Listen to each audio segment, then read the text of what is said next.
Muy buenas noches, hermanos. Nuevamente aquí reunidos para continuar nuestro estudio en este mes de misiones, ¿verdad? Proclamando el reino de Dios. Y bueno, en esta noche nos toca ver pues otro tema más, ¿verdad?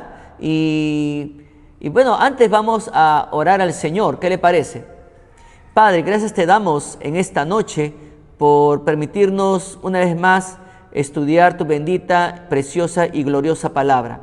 Guíanos en esta noche, Padre, y rogamos que hagas de nosotros personas que seamos altamente responsables, Señor, en nuestras responsabilidades en el sostenimiento de la iglesia local y sobre todo en nuestros misioneros.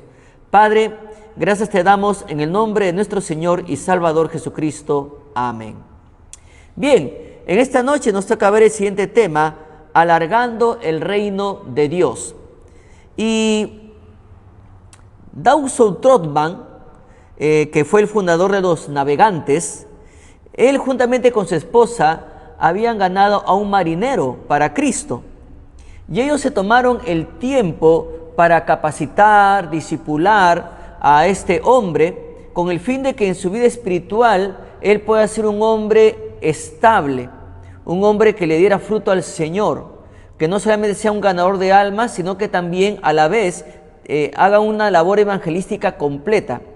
Y el mejor evangelismo completo es cuando uno gana una persona y asume la responsabilidad de discipularla. Entonces, ellos se habían tomado el tiempo de capacitar a este marinero. Lógicamente, este marinero, como cualquier ser humano, tenía sus problemas familiares, laborales, pero también sus problemas espirituales. Entonces, ellos se tomaron un tiempo para discipularle, capacitarle y sobre todo también enseñarle a ganar almas, aconsejarle en los momentos difíciles, como también gozarse en los momentos pues de paz, ¿verdad? Pero lo curioso es que una vez que él también ya está en su proceso de discipulado, él comenzó a predicar, a testificar a sus compañeros allí en la marina. Y al comienzo no tuvo resultados. 3 meses después, él logra ganar su primer alma para Cristo. Pero también nos comenta la historia de este marinero, que él hizo lo mismo que hizo el pastor Trotman con su esposa. Se tomó el tiempo de discipular, ¿no?, a esta primera alma que le había ganado, capacitarla, etc. Así como hicieron con él, él lo hizo con esta persona. El asunto es que tiempo después, el buque donde él trabajaba fue bombardeado y este marinero lamentablemente llega a morir. Pero sabe, él ya había ganado juntamente con su primera alma, él ya había ganado un total de 125 marineros para Cristo. Y también en ese proceso de ir ganando almas, ellos iban ganando almas, pero a la vez discipulándolas. Ellos estaban prácticamente realizando una labor evangelística completa, una labor evangelística responsable. El asunto es que estos 125 marineros estaban luego también dispersos en 50 buques de guerra, también ganando almas y discipulando. Lo que trato de hacerles ver, hermanos, hermanas, es que el pastor Trotman, juntamente con su esposa, ellos tenían bien en claro que cuán importante es ganar un alma y completar la labor evangelística discipulándolos, para que estos creyentes que, digamos, una vez que pues estaban gozando, ¿no?, de tener a Cristo en su vida, permanezcan estables, que permanezcan morando en las cosas del Señor. Y de eso vamos a tratar en esta noche, porque alarga viene del hebreo arak y significa estable, significa permanecer, morar, largo, prolongar. Cuando vemos esto en el contexto de la tienda o de la carpa, nos hace ver que era importante alargar bien, de tal manera que quede bien establecida esa tienda para que permanezca firme, que esté bien alargada y sujetada, lógicamente con las estacas, y que permanezca o more por un tiempo muy prolongado. Ahora, cuando decimos que quede bien estable, nos hace ver también cuán importante es que una tienda quede bien establecida para soportar cualquier circunstancia que pueda enfrentar. Una carpa, ¿no? Una carpa, los que han realizado sus retiros familiares o han realizado un paseo a la playa, han tenido que llevar sus carpas, ¿verdad? Entonces, al armar una carpa, o una vez que ya esté armada, en el transcurso del día pueden ocurrir muchas cosas, como vientos fuertes, ¿verdad? En algunos casos, las personas que hacen recorridos extremos, ¿no?, a las montañas, bueno, han tenido que soportar tormentas, y para ello han tenido que establecer bien las estacas, ¿verdad? Y sostener bien las cuerdas de la tienda para que esos vientos bruscos, la lluvia torrencial, no haga que pues la tienda o la carpa se venga abajo. Y entonces, de la misma manera, cuando uno gana un alma para Cristo, uno tiene que establecerlo bien con el fundamento de la palabra de Dios, de tal manera que cuando vengan las circunstancias de la vida, esta persona no se mueva, permanezca firme, permanezca estable en el fundamento o en las estacas de la palabra de Dios. Entonces vamos a analizar la primera palabra, estable, estable. Estable, ¿qué es estable? Pues estable es aquel que se mantiene invariable o inalterable en el mismo lugar, estado o situación. También es un huésped que reside en un mismo lugar. Qué interesante, ¿verdad? Cuán importante es no solamente ganar un alma, sino que cumplir con la responsabilidad de capacitarla bien en la palabra de Dios. En este caso es el discipulado bíblico. ¿Para qué? Para que cuando venga cualquier circunstancia de la vida, cualquier crisis, esta persona permanezca estable. Y cuando venga la falsa doctrina, esta persona va a permanecer estable, firme, bajo el fundamento de la palabra de Dios. Va a morar allí, no se va a mover para nada, porque está fundamentada en la palabra de Dios. Tengo el privilegio de poder enseñar el curso de Filosofía del Discipulado en el Seminario Bíblico Bautista, y también aquí en una oportunidad lo enseñé en mi iglesia, en Palmas Reales.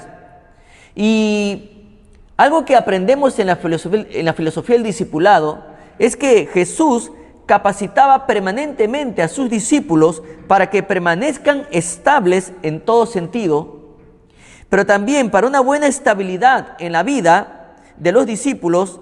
La Biblia nos presenta 7 niveles que trabajó el Señor Jesús para que sus discípulos permanezcan estables. Por ejemplo, vamos a verlo rápidamente. Ahí usted recuerde que en el material del alumno están los espacios para que usted pueda llenar. Y el primer nivel lo conocemos como el arrepentimiento. Vamos a verlo de manera rápida. Esto usualmente toma, el curso de Filosofía del Discipulado toma todo un semestre, ¿verdad? Pero vamos a verlo así, a vuelo de pájaro, ¿ya? Y el primer nivel lo conocemos como el arrepentimiento, lo cual es un cambio de actitud en cuanto a la vida pasada del pecado. Es la aceptación de la nueva vida en Cristo. Se produce cuando entendemos lo que es el resultado del pecado en nuestras vidas. El segundo nivel es la iluminación. Aquí los discípulos aprendieron la verdad en cuanto a la identidad de Cristo. Se profundiza en cuanto a la persona de Cristo. Se ve la manifestación del poder divino en nuestras vidas. El tercer nivel se conoce como la participación en el ministerio, o conocido también como el compromiso. En este nivel, los discípulos hicieron un compromiso público de seguir a Cristo. Aprendieron ellos la verdad del Evangelio, o sea, el ganar almas. Pero aprendieron también que en Cristo está el cumplimiento de la ley y la libertad. Rápidamente pasamos al cuarto nivel. Es el desarrollo del liderazgo. En este nivel Cristo los convierte en líderes a cada uno de sus discípulos. Aprenden todo en cuanto al reino, ¿no? Y ahí Cristo, a través de las parábolas que nosotros encontramos en Mateo capítulo 13, que habla del misterio del reino de Dios. Pero también en este nivel aprendieron la justicia interna que viene de Dios. Aprendieron sobre el conflicto del reino de Satanás y el reino de Dios. Veamos ahora el quinto nivel. El quinto nivel lo conocemos como la consagración o la crisis, ¿verdad? Llegaron pues ellos a tener una confianza interna en Dios en medio de toda crisis. Aprendieron a conocer el pan de vida más que el pan material en medio de la crisis. Aprendieron sobre la seguridad divina o su seguridad de salvación en medio de la crisis. Aprendieron sobre la gloria futura en medio de la crisis y recibieron el rechazo del mundo. Entonces, ellos estaban aprendiendo a andar en medio de la crisis y el máximo ejemplo que tenían era el Señor Jesús. El sexto nivel, la responsabilidad del liderazgo. En este nivel aprendieron los principios básicos para relacionarse con cualquier persona. Aprendieron a ordenar las prioridades de la vida cristiana y los peligros en la vida cristiana. El séptimo nivel lo conocemos como la visión mundial. En este nivel aprendieron sobre la universalidad de la salvación y esto los llevó a tener una visión mundial. Ahora, la falta de visión mundial es consecuencia de no haber establecido bien al discípulo en su discipulado. Entonces, estos son los 7 niveles que se puede observar en el proceso en el cual el Señor capacitó a sus discípulos. Pero para Jesús, nuestro Salvador, era muy importante discipular o capacitar a sus discípulos, porque a mayor capacitación, más preparados estarían. Por ello, un ministerio bien establecido y multiplicado es el resultado de un buen discipulado bíblico. Lo que quiero hacerles ver, hermanos, es que si realmente usted quiere alargar, usted no solamente tiene que ganar un alma, no se contente con ganar un alma. El evangelio completo es ganar un alma y discipularla. Ese es un evangelio completo, no es ganar un alma y abandonarla. El creyente auténtico, el buen discípulo, cumple su labor misionera total, completa: evangelizar, capacitar. Y no termina la labor hasta que ese discípulo esté ganando un alma también y discipulándola. No puede haber una labor evangelística a medias. No se puede hacer eso. Tiene que ser completa. Y es por eso que Jesús capacitó a sus discípulos. Y es por eso que en 2 Timoteo, en el capítulo 2, versículo 2, dice lo siguiente: lo que has oído de mí ante muchos testigos, esto encarga a hombres fieles que sean idóneos para enseñar también a otros. Entonces, para establecer iglesias o para establecer nuevas obras misioneras, primero hay que establecer bien a los discípulos con la bendita, gloriosa y majestuosa palabra de Dios. Esto es lo que abarca establecer. Ahora, veamos la palabra morar. Morar. ¿Qué es morar? Morar es estar o mantenerse en un lugar durante un tiempo determinado. También es mantenerse, qué curiosa, también es mantenerse sin cambios en un determinado estado, condición o situación. Entonces, es importante que el creyente esté bien establecido en la palabra de Dios para que sea de gran bendición a las vidas que han sido ganadas para Cristo y moren permanentemente en los caminos del Señor. Es muy triste, ¿verdad? Saber que hay creyentes que un tiempo están adorando al Señor, sirviendo al Señor, y luego triste enterarnos de que están, pues, o que han retrocedido en su vida espiritual, o que se han apartado del Señor, o se han alejado del Señor, o que se han apartado del camino de la fe. Por eso es muy importante no solamente ganar un alma, sino establecerlas bien y luego que moren en todo sentido en las cosas del Señor. Ahora, para ello, Jesús capacitó a sus discípulos para que estuvieran listos ante ciertas dificultades que se le podría presentar. Y vamos a ver una serie de dificultades. La primera dificultad, el temor a la gente. Es normal que un nuevo convertido y que sobre todo que se les esté capacitando y que cuando llegue el momento de ganar su primera alma, tenga temor, tenga temor. Ahora, el mundo y los creyentes nos acusarán de ser fanáticos. ¿Por qué? Porque vamos a hacer estas dos cosas, o los discípulos van a aprender a hacer estas dos cosas, evangelizar y discipular. Pero ¿qué nos dice el Señor en Isaías capítulo 51, versículo 7? Dice, oídme los que conocéis justicia, pueblo en cuyo corazón está mi ley. Dice lo siguiente, no temáis afrenta de hombre, ni desmayéis por sus ultrajes. Otra cita que nos comparte de la palabra de Dios es Mateo capítulo 10, versículos 26 y 28. Dice lo siguiente, así que no los temáis, porque nada hay encubierto que no haya de ser manifiesto, ni oculto que no haya de saberse.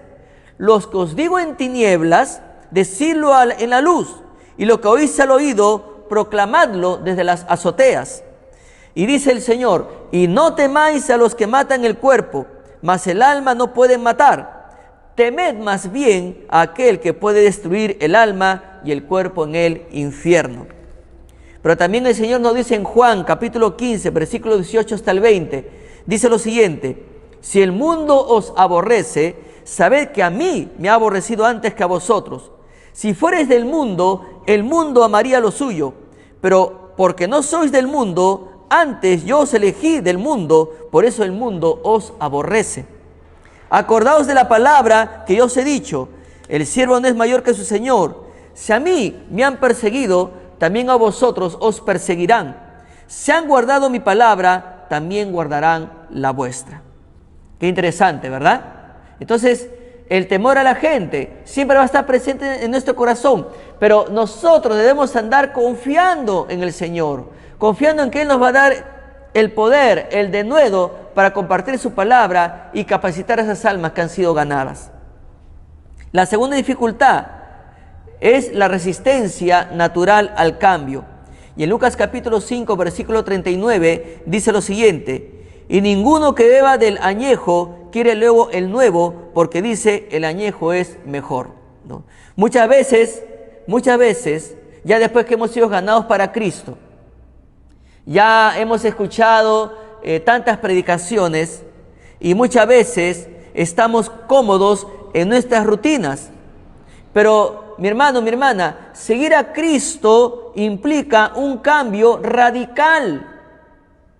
Si usted ha dejado de ganar almas y peor aún, no les está capacitando, usted ha caído en la trampa de la rutina. Y Dios desea hombres y mujeres que proclamen el Evangelio, que alarguen su tienda, que alarguen su carpa, que extiendan más, estiren más sus estacas y establezcan bien, y que esas personas que han sido ganadas sean bien fundamentadas con la palabra de Dios, para que estén bien establecidas y no se muevan ante cualquier circunstancia, que sean personas que moren en la fe del Señor. Entonces, pero para ello se requiere hombres y mujeres que entiendan que cuando Cristo estuvo aquí en la tierra, realizó un cambio radical en el corazón de las personas. Y lo mismo tiene que haber en tu corazón y en el corazón de las personas que tú has ganado para Cristo. ¿Quieres un Perú transformado? ¿Quieres líderes políticos que caminen bajo el temor del Señor? ¿Quieres un presidente en este país que ande en los caminos del Señor y que cada palabra que pronuncie sea para la gloria de Dios? Entonces tú tienes que andar con un corazón totalmente transformado de manera radical, y no un corazón que esté sentado, cantando, llevando simplemente una vida religiosa, una vida pasiva, una vida que está ya acostumbrada a la rutina de siempre. No, mi hermano. Cristo quiere hombres y mujeres radicales. Yo recuerdo años atrás, un cantante, ¿no? compuso una canción que se tituló Señor, hazme un radical, ¿no? Y bueno, ¿y qué implica ser radical en las manos de Jesús? Una persona que ame las almas, una persona que predique el evangelio, que no se conforma solamente con ganar, sino que quiere ver ese hijo espiritual que ha ganado, verlo transformado, que esté ganando almas y que esté capacitando esas almas y que se esté reproduciendo espiritualmente, que esté permanentemente alargándose. Eso es lo que quiere Cristo. Por algo no derramó su sangre en la cruz, mi hermano, mi hermana. Usted no puede tener en poco esa sangre. Usted no puede menoscabar esa sangre. Esa sangre tiene que significar mucho para usted, para mí y para todos los que hemos sido ganados por el Señor. Si usted no está ganando almas, si usted no está capacitando, usted no está alargando el reino de Dios. ¿Por qué? Porque tiene en poco ese sacrificio tan bello, tan hermoso que realizó Cristo en la cruz del Calvario por usted y por mí. Y en Juan capítulo 4, versículo 35 dice: ¿no decís vosotros, aún faltan 4 meses para que llegue la siega? Y aquí os digo, alzad vuestros ojos, mirad los campos, porque ya están blancos para la siega. Pero ¿cuál es nuestra famosa y triste frase, muchas veces de muchos creyentes? Mañana lo haré. Y los días pasan y pasan y pasan. Hoy, hermanos, y en estos tiempos está muriendo mucha gente. Probablemente, hermano, mi hermano, usted tuvo la oportunidad de predicarle a esa persona, pero no lo hizo. ¿Por qué? Porque en su mente estaba, mañana lo haré, mañana lo haré. Sin embargo, usted dejaba pasar los días y esta persona se contagió de COVID y ya no está, falleció y probablemente está en el infierno. Un día Dios le pedirá cuentas a usted. Le pedirá cuentas a usted por el alma de esa persona. Usted que pudo hablarle de Jesús, usted que tuvo la oportunidad de hablarle de Jesús, pero usted fue víctima de la pereza. Usted se dejó envolver por la pereza cuando Dios lo requirió a usted para que gane esa persona y permanezca estable esa persona y esa persona esté morando en las cosas de Dios. En Proverbios capítulo 6 dice: ve a la hormiga, oh perezoso, mira sus caminos, sé sabio, la cual no teniendo capitán, ni gobernador, ni señor, prepara en el verano su comida y recoge en el tiempo de la siega su mantenimiento. ¡Perezoso! ¡Perezoso! ¿Hasta cuándo has de dormir? ¿Cuándo te levantarás de tu sueño? Un poco de sueño, un poco de dormitar y cruzar por un poco las manos para reposo. Así vendrá tu necesidad como caminante y tu pobreza como hombre armado. Lógicamente al Señor no le agrada a los perezosos, no le agrada. Proverbios capítulo 10, versículo 26, como el vinagre a los dientes y como el humo a los ojos, así es el perezoso a los que lo envían. Proverbios 13:4, ¿qué dice? El alma del perezoso desea y nada alcanza, mas el alma de los diligentes será prosperada. Oh, mi hermano, mi hermana, yo le animo para que usted sea diligente. Si usted ha dejado de ganar almas, y pero aún, si usted no está capacitando esas almas ganadas, la cosecha va a ser pobre. Usted tiene que ser un ganador de almas y cada alma ganada tiene que ser capacitada, discipulada. La cuarta dificultad, la ignorancia. Mi hermano, la capacitación en el ministerio es absolutamente necesaria, por lo cual es importante capacitar a los hermanos en nuestra iglesia, alma ganada, alma discipulada. Pero también quiero felicitar a mis hermanos que se han inscrito y que se han matriculado en la escuela bíblica Kairos, que están llevando, algunos están llevando los 3 cursos, están llevando Éxodo, están llevando hermenéutica y están llevando panorama del Antiguo Testamento. Que Dios les bendiga, porque van a ser de gran bendición en la obra del Señor, y les animo para que continúen estudiando el próximo año. En esta iglesia faltan maestros bíblicos.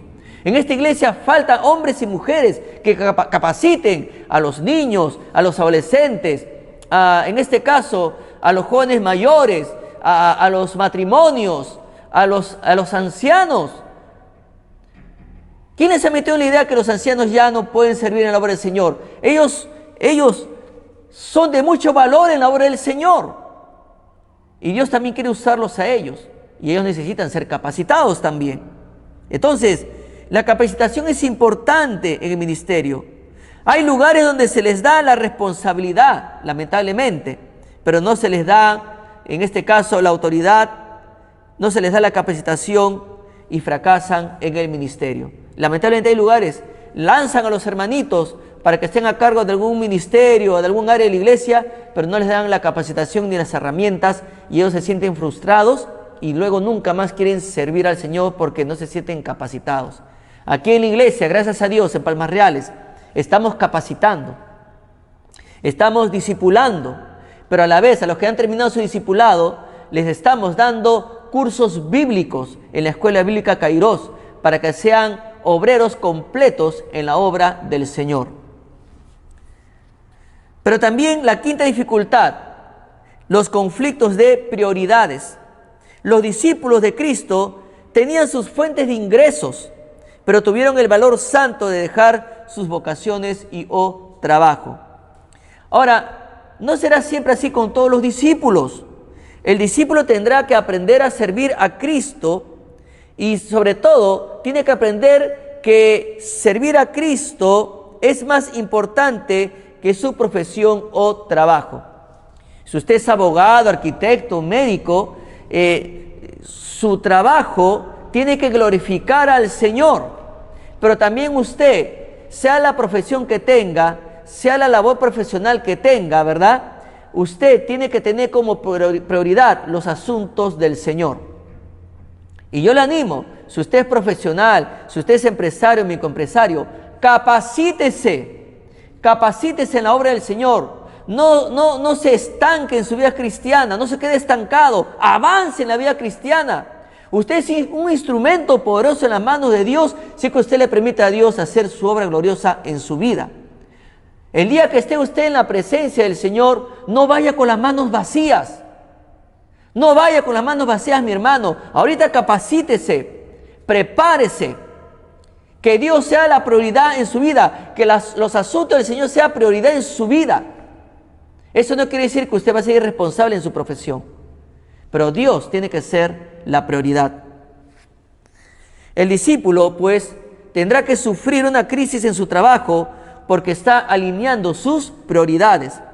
No todos serán pastores, no todos serán maestros, en este caso misioneros, pero todos tienen que aprender esta lección.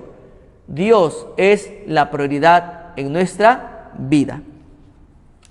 Y ahí en Mateo capítulo 4, versículo 18 en adelante dice: andando Jesús junto al mar de Galilea, vio a dos hermanos, Simón, llamado Pedro, y Andrés su hermano, que echaban la red en el mar, porque eran pescadores, y les dijo: venid en pos de mí, y os haré pescadores de hombres. Ellos entonces, dejando al instante las redes, le siguieron. Pasando de allí, vio a otros dos hermanos, a Jacobo, hijo de Zebedeo, y Juan su hermano, en la barca con Zebedeo su padre, que remendaban sus redes, y los llamó. Y ellos, dejando al instante la barca y a su padre, le siguieron. También en Mateo capítulo 9, versículo 9, dice lo siguiente: pasando Jesús de allí, vio un hombre llamado Mateo, que estaba sentado al banco de los tributos. ¿Qué tributos? Los tributos públicos. Y le dijo: sígueme. Y se levantó y le siguió. Entonces vemos que estos varones tenían sus labores, pero cuando Jesús los llamó, dejaron sus labores para seguirle. Pero también Jesús enseñó a sus discípulos a superar estas dificultades, ¿no? ¿Cómo enseñó Jesús? Haciendo énfasis en la urgencia de la tarea. Y en Mateo capítulo 4, versículo 17, dice lo siguiente: desde entonces comenzó Jesús a predicar y a decir: arrepentíos, porque el reino de los cielos, en este caso, se ha acercado. En Juan 4:35 dice: ¿no decís vosotros, aún faltan 4 meses para la siega? He aquí os digo, alzad vuestros ojos y mirad los campos, porque ya están blancos para la siega. Entonces, vemos acá que por una parte Jesús los capacita a sus discípulos para vencer las dificultades que puedan presentarse en ese proceso de capacitación y luego en la vida cristiana, ¿verdad? En toda su vida cristiana. Entonces, pero también a la vez Jesús les enseña a superar esas dificultades, concientizándolos en la urgencia de la tarea. Ya los campos están blancos para la siega. Vayan, prediquen, ganen almas, capaciten, pero capacítense también ustedes. Jesús les estaba enseñando a ellos a ganar almas y ellos lo estaban haciendo. Usted recuerde que a los 12 los envía y fueron a predicar a todo lugar. Y el resultado cuál fue, que luego se ve a un grupo de 70 discípulos. Luego estos 70 salen a predicar y luego ese grupo crece a 120. Entonces poco a poco ese núcleo iba creciendo, pero a la vez iban siendo capacitados. ¿Por qué? Porque entendieron la urgencia de la tarea en medio de las dificultades. ¿Por qué? ¿Por qué crecía el núcleo? Porque ellos estaban bien establecidos y aprendieron a permanecer o morar en los asuntos del Señor, aún en medio de toda crisis que pudiera presentarse. Pero el otro asunto también, ¿cómo les ayudó a Jesús a superar las dificultades? Alineando las prioridades. ¿Qué enseñó Cristo? Primero, que la obra del Señor es más importante que toda vocación secular. Y segundo, que Cristo sabía más que vocación. O sea, Cristo sabía más que todo trabajo, que cualquiera de ellos. Y en Lucas capítulo 5, versículo 1 hacia adelante dice: aconteció que estando Jesús junto al lago de Genesaret, el gentío se agolpaba sobre él para oír la palabra de Dios. Y vio dos barcas que estaban cerca de la orilla del lago, y los pescadores, habiendo descendido de ellas, lavaban sus redes. Y entrando en una de aquellas barcas, la cual era de Simón, le rogó que la apartase de tierra un poco, y sentándose enseñaba desde la barca a la multitud. Cuando terminó de hablar, dijo Simón: boga mar adentro y echad vuestras redes para pescar. Respondiendo Simón, le dijo: Maestro, toda la noche hemos estado trabajando y nada hemos pescado, mas en tu palabra echaré la red. O sea, en este caso Simón, con la experiencia que tiene, ¿no?, un pescador de años, ¿no?, le dice: Señor, toda la noche hemos tratado de pescar y no hemos logrado nada, ¿no? Y por experiencia te digo, Señor, que vamos a arrojar ahorita la red, pero no va a salir nada, Señor. Pero en tu nombre, ya, en tu nombre, vamos a echar la red. Y habiendo hecho, dice la Biblia, que encerraron gran cantidad de peces, tanto así que la red se rompía. Entonces hicieron señales a los compañeros que estaban en la otra barca para que viniesen a ayudarles. Y vinieron y llenaron ambas barcas, de tal manera que se hundían. Viendo esto, ¿no?, Simón Pedro cayó de rodillas ante Jesús, diciéndole: apártate de mí, Señor, porque soy hombre pecador. Bueno, aquí vemos a un Pedro, ¿no?, tratando de dar una cátedra a Jesús cómo y en qué horario se debe pescar. Pero Jesús simplemente le dice: boga mar adentro, ¿no? Y le dice que eche la red al mar. Pero Señor, hemos pecado toda la noche, ¿no? No vamos a lograr nada. Pero cuando echó la red, estaba repleta de peces. Entonces, Jesús sabe más de vocación que cualquiera de nosotros. El asunto es que aprendamos a dar prioridad a las cosas del Señor. Ahora, el que mora permanentemente en la Biblia puede aconsejar a cualquier persona que tenga cualquier problema y en cualquier negocio. Siempre debe existir equilibrio entre vocación y servicio al Señor. Otra manera que Jesús enseñó a superar las dificultades: aprovechar bien las afinidades naturales.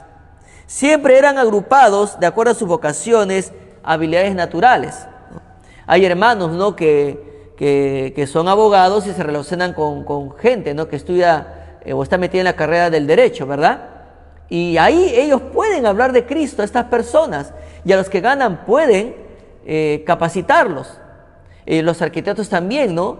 Los empresarios, los microempresarios, los estudiantes universitarios, ¿no? Según en la carrera que han elegido, ahí a sus compañeros de estudio, pueden hablarle de Jesús. Ahí tienen un campo inmenso para que les predique, y los que ganan, discipularles. Los estudiantes que están aún en el colegio, ahí tienen su campo blanco para echar la red y ganar peces para el Señor. Las damas tienen sus vecinas, ¿verdad? Y así, familiares, están listos para ser ganados para el Señor y capacitarlos en el discipulado. Pero también comenzar en lugares de mayor receptividad. O sea, Cristo no comenzó su ministerio en Jerusalén. Al final de su ministerio recién llegó a Jerusalén. Luego, al comenzar un ministerio, hermanos, es bueno iniciarlo en una zona residencial donde recién se está poblando. Y es por ello que se presentó la oportunidad en Río Seco, se presentó la oportunidad en Cipreses, se presentó la oportunidad en Lonja Chico, se presentó la oportunidad en Requena.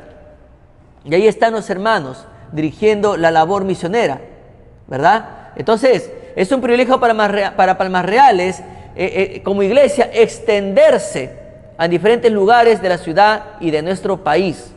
Pero también es un desafío que podemos lograrlo, que nos alarguemos aquí en nuestro distrito de Los Olivos. En los grupos de conexión, ya, gracias a Dios, estuvimos orando para no solamente conformarnos en abrir grupos de conexión en Los Olivos.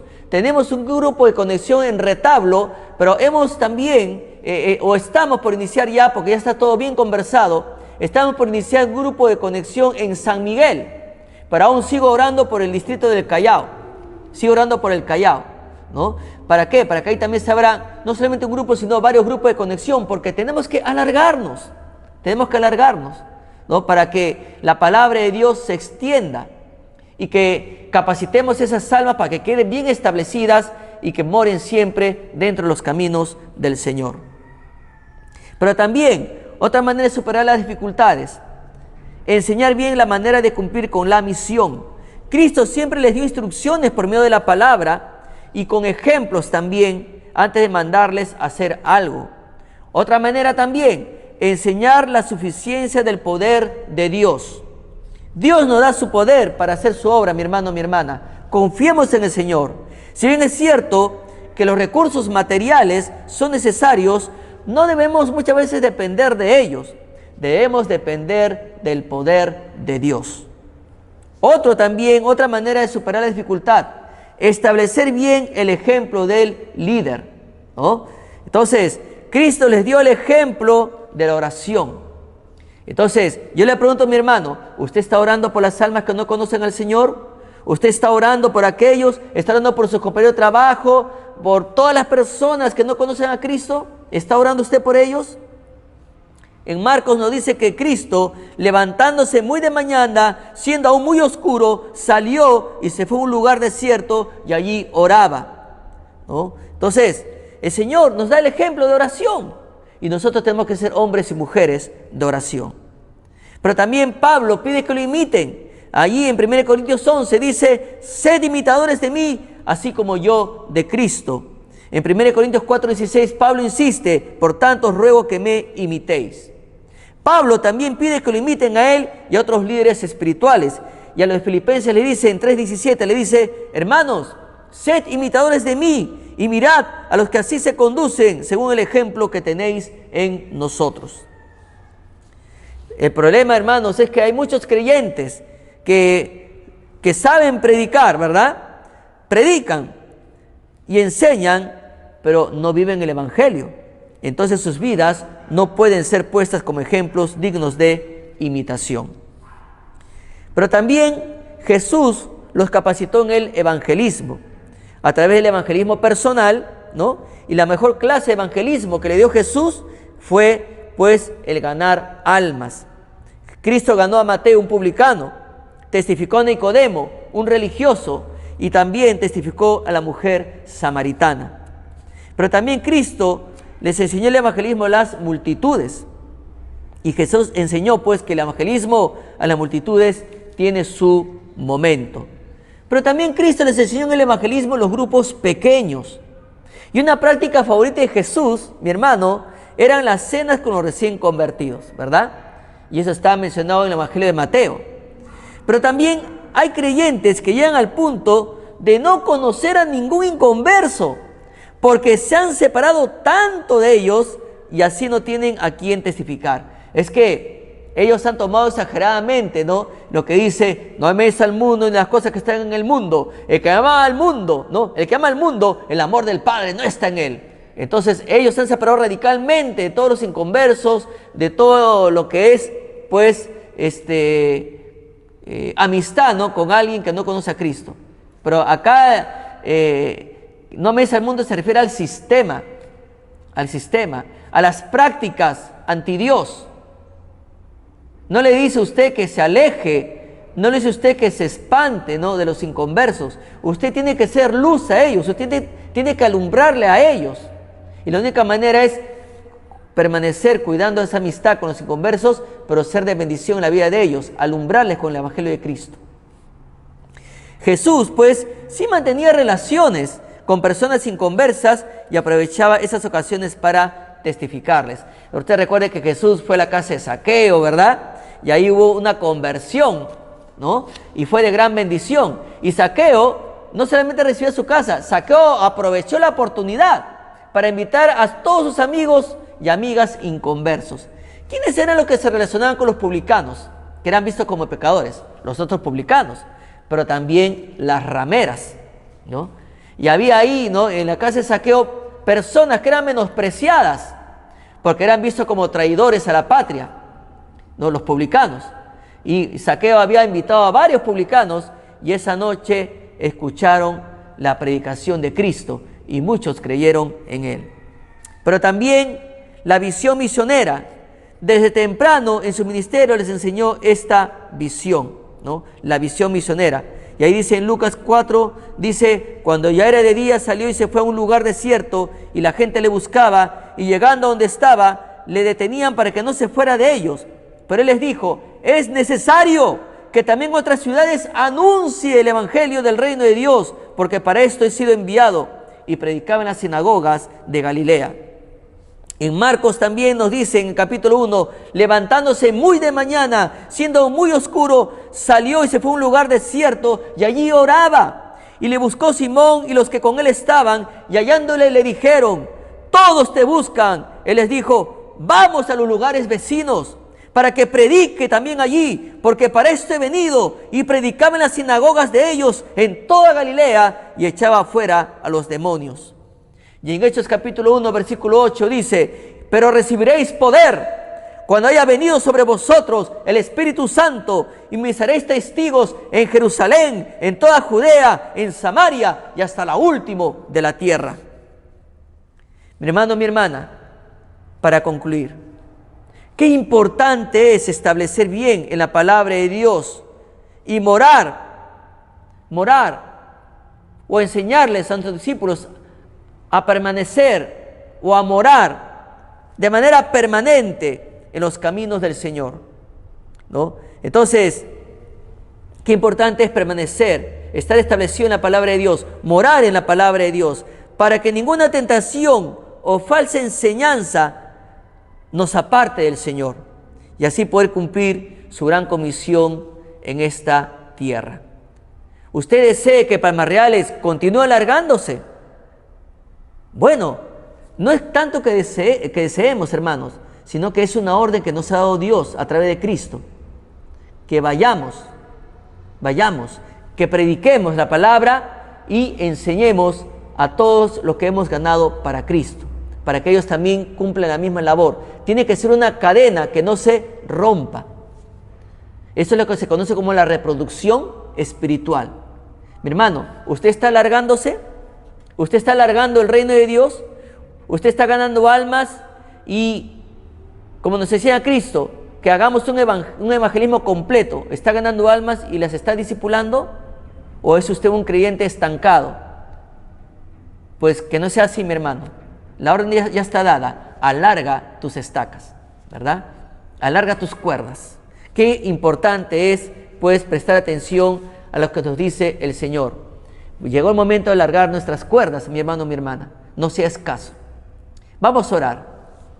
Padre Santo, gracias te damos en esta noche por tu palabra. Señor, te pedimos que no seamos creyentes, Señor, estancados, sino que estemos alargándonos, Señor, y que estemos ganando almas, y que esas almas, Señor, también las capacitemos, Padre, para que estas almas también estén ganando almas y estén capacitando las almas que ellos ganen. Señor, no permitas que seamos, Señor, creyentes que estemos poniendo piedra de tropiezo en el avance de tu obra, que seamos de gran bendición. Te lo pedimos, Padre, en el nombre de nuestro Señor y Salvador Jesucristo. Amén. Mis hermanos, que el Señor les bendiga y alargar las cuerdas.